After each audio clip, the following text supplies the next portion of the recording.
So you probably clicked on the title and thought this episode better be good. Well, to celebrate the anniversary of Clarence, I only bring the best. So let's get into it. Also plug in my Discord.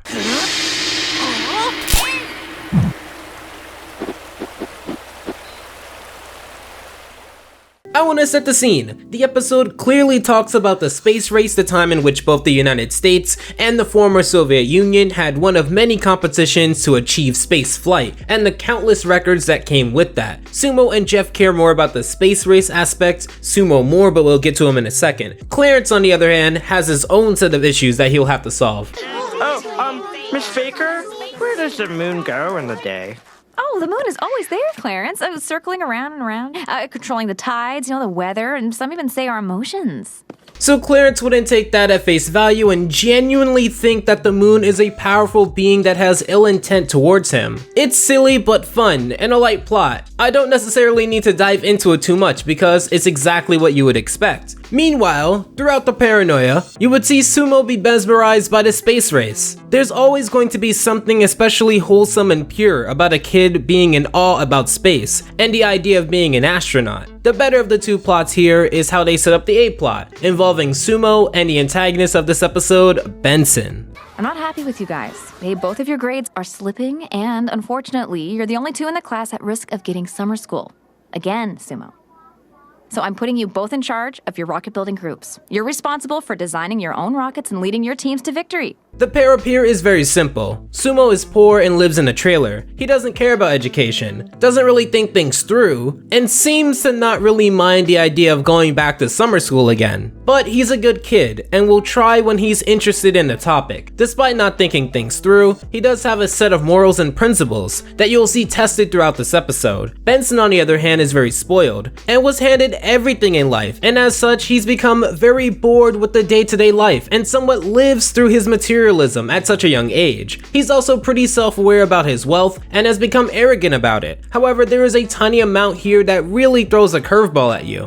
Look, with my allowance, I can just buy a rocket, so why don't you just work for me? Ms. Baker won't even have a clue. She said we had to build it, Belson. He offers him the golden carrot. Let's work together. Miss Baker won't have a clue. It's clear that Benson is not going to have trouble during this competition, but Sumo says no anyhow. He doesn't want the easy way out, and I think it's because of everything that I mentioned. He has a passion for building things, and he wouldn't want to cheap out on something that Miss Baker said that they were to work separately on. Also, just the vocabulary that Benson uses is interesting. He didn't say let's work together, he said he wants Sumo to work with him. Later on, he'd say that it's the last time that he offered handouts. It's that specific language that you would see used by Benson specifically to show his perceived superiority to Sumo. It's not that he was being genuinely nice to Sumo, but that he feels like everyone is a potential worker for him, considering that he has the funds, and this was his way of making a fake alliance to have Sumo under his belt. Sumo shows throughout this episode that he doesn't appreciate Benson, or how he flaunts his wealth, a reflection of his own circumstances. There's also a section of the episode dedicated to Jeff's fascination with being a spy, and in a certain light, that focus away from his general character may look like a step down in this episode. However, I feel like it was done to accentuate the struggle and journey of Sumo, so it wasn't in bad faith. Okay, let's see. Oh man, this looks hard. What should we do first? First we should make hats to protect our head. Maybe we should collect data on other people's rockets. Good thing I got my numbers. Let's start with the easy one. Hello? Is Kimby there? No, actually, I don't need to talk to her. Is this Kimby's mom? Guys, we're supposed to be building a rocket. His friends are very preoccupied in this episode, and to some it can come across as unlikable, but I think it makes Sumo look a lot better to be able to persevere. To be fair, they're young, and they wouldn't care about the fact that Sumo is going to summer school to the level that he does. Now granted, I don't think summer school is the primary reason why he wants to do this. We get to another really interesting scene though. He exits his home and we see him talking to his dad, who expects him to help clean the gutters after summer school. His own father expects him to go to summer school, even when Sumo reaffirms himself that he is not going to summer school, or at the very least, there is a possibility that he won't. So with his friends not helping him, his father not seeing much in him, the icing on the cake is Benson rolling up in the Grimace-obile looking like a great SUV and basically taunting him. That's the final straw, and now they have to get to work. How's the rocket look, Belson? I don't know, just follow the instructions. Oh, could that be an Orion Mark II icy? Oh, how rude of me. My name is Rick Jandl, senior rocket scientist at NASA. Once they build the rocket, we bring things back down, mood-wise, with Jeff's disguise, and him attempting to sabotage the rocket. All of this lightheartedness towards the space race topic is actually a great palette for discussing the space race, and it shows that animation could be a great conversation starter out of it. And I particularly enjoy the fact that while Benson sees through the disguise clearly, he doesn't do anything about it. But there's a reason why, and we'll get to that later. Clarence freaks out at the idea of being controlled, and Chad comes in to inquire about the missing foil. He offers some kind of advice. You know, you gotta sift through it a little bit. I don't like that, so he's up there controlling me and my friends and my life. Whoa, I mean, who said the moon's controlling your life? Huh, yeah, it does kind of make sense. But you see, life's like a box of donuts. You don't know what you're gonna get. But it's always gonna be awesome, because no matter what, you're getting a donut.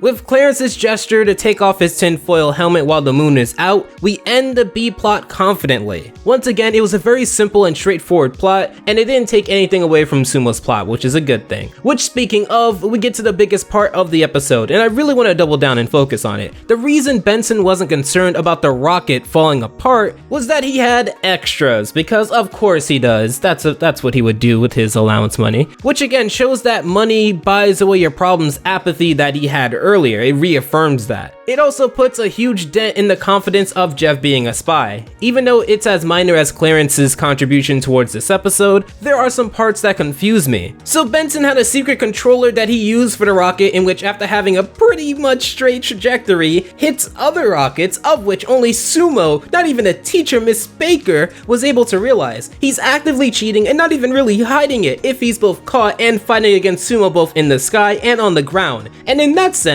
with Benson ending up beating Sumo, I would be just as upset. He's cheating and the teacher is completely oblivious to it. It's frustrating and confusing. It's confusingly frustrating. So of course he's really peeved that he has to go to summer school, and that's when we get to the best part of the episode. He cheated. I should have won. I don't see why I have to go to summer school. Hey, you're not going to summer school. What? It doesn't matter who wins or loses. People are always going to look for the easy way out, you know? But you worked hard, and you did something amazing. And this part of Clarence is often overlooked, the emotional control of these episodes, to have to craft such powerful endings. It's insane, and it's all over the post-season 1 episodes. I love how she pulls him aside and rewards him for doing the right thing, but at the same time, it's also slightly confusing why she would push Benson through. She clearly states that Benson took the easy way out, which I don't know how you know that because you weren't looking at the controller, but I will just say that you could have easily had a conversation with Benson as well. I suppose since he's the antagonist, you probably wouldn't want to do that, but he's also a kid. He can easily be molded into something a little bit more humble. Just start early. But beyond that, Sumo is just a great character in this episode. He originally had no one as focused on the project as him, and through anger and determination, he built the best rocket. Yes, best, because Benson bought his, and he didn't even assemble it. It's endearing episodes like this that remind me of Ice Cream Man, and if you want to check that out, click there. It's on the end screen. Until then, special thanks to the supporters of April, and until next time, take care. Alpha out.